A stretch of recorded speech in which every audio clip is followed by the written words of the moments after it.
এটা কি জানো? এটা হচ্ছে ম্যাঙ্গো অর্থাৎ আম। আম খুব মজাদার ফল। এতে ভিটামিন সি আছে। দেখো, এটা কি জানো? এটা কলা। হ্যাঁ, কলা খেতে মজা। এতে শক্তি আসে আর পেটও ভালো থাকে। দেখো, এটা পেয়ারা। হ্যাঁ, পেয়ারা খেতে মজার এবং এতে ভিটামিন সি থাকে যা রোগ প্রতিরোধ ক্ষমতা বাড়ায়। এই যে, এটা হলো আম্রপালি আম।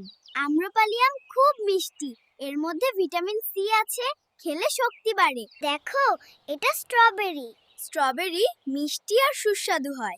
এতে ভিটামিন সি থাকে যা শক্তি যোগায়। দেখো, এইটা হলো কমলা। কমলা মিষ্টি এবং শরীরের জন্য খুব উপকারী। এটার মধ্যে ভিটামিন সি আছে। দেখো, এটা একটা আনারস। আনারস সুস্বাদু এবং শরীরের জন্য ভালো। এতে প্রচুর ভিটামিন সি এবং জল থাকে। দেখো, এটা আমলকি। আমলকি স্বাস্থ্যকর। এতে ভিটামিন সি বেশি থাকে, খেলে রোগ প্রতিরোধ ক্ষমতা বাড়ে। দেখো, এটা একটা কাঁঠাল। কাঁঠাল খুব সুস্বাদু এবং শক্তিদায়ক। এটি খেলে শরীর সুস্থ থাকে।